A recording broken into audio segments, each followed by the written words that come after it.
George Miller's cinematic masterpiece Mad Max Fury Road hits theaters today, and we're celebrating Armageddon with the DC All Access Guide to the Top 10 DC Post-Apocalyptic Stories.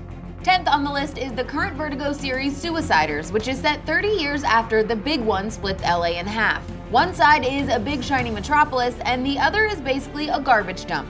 Peace is maintained by broadcasting fights to the death in the Coliseum, and top fighters like the Saint are superstars. It's sort of like American Idol with more disemboweling. Kingdom Come is technically pre-apocalyptic, but it's too good to leave out. The new generation of so-called heroes is careless and out of control, to the point of accidentally killing millions of civilians and turning Kansas, my home state, into a radioactive wasteland. The Justice League comes out of retirement to pick up the pieces, but there's no happy ending for Captain Marvel, who sacrifices himself to attempt to save all the other superheroes from a nuclear bomb. Just sad. Number 8 belongs to Scott Snyder's underwater horror series, The Wake.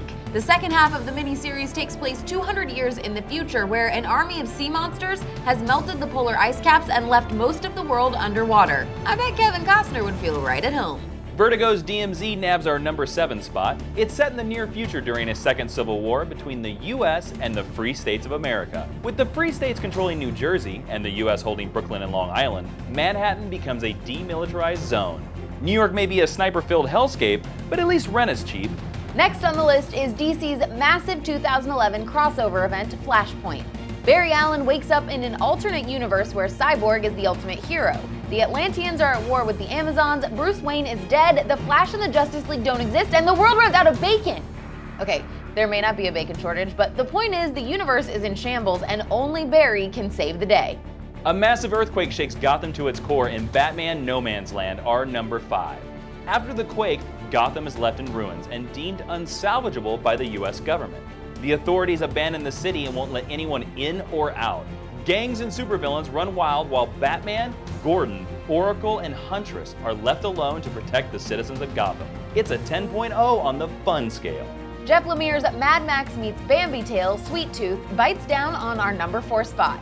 The story centers on Gus, a human/deer hybrid who lives in secret with his father in the woods. The planet has suffered a mysterious pandemic that causes children to be born with animal-like deformities. Scientists believe the half-animal, half-human kids hold the cure to the plague, so they kidnap them to conduct horrifying experiments. I guess PETA didn't survive the apocalypse. Number 3 is Grant Morrison's epic JLA arc, Rock of Ages. Darkseid is taking control of Earth and New Genesis, all because the JLA destroyed the Philosopher's Stone. This grim future sees 60% of the planet taken over by anti-life, and even features an entire issue narrated by Death. Also, maybe the most badass Atom moment ever.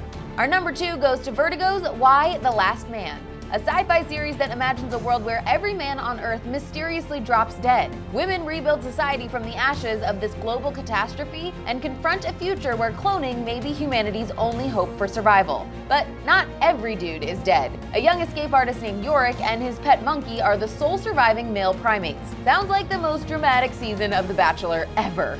And finally, our number 1 DC post-apocalyptic story is Jack Kirby's Kamandi, the Last Boy on Earth.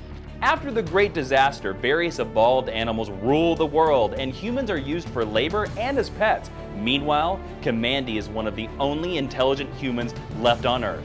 Jack Kirby plus Talking Animal Wasteland equals awesome. Whoa, I love this effect. It's like we're in our own post-apocalyptic world. Seriously, guys, this is what happens when you don't click subscribe to DC All Access. The world ends. Kind of perfect timing though, because Vertigo just released their Mad Max Fury Road Inspired Artist Deluxe Edition that features post-apocalyptic artwork based off of the movie by 65 different artists. Guys, definitely pick it up if you want some more Mad Max mayhem. And please click subscribe so we can stop the Armageddon.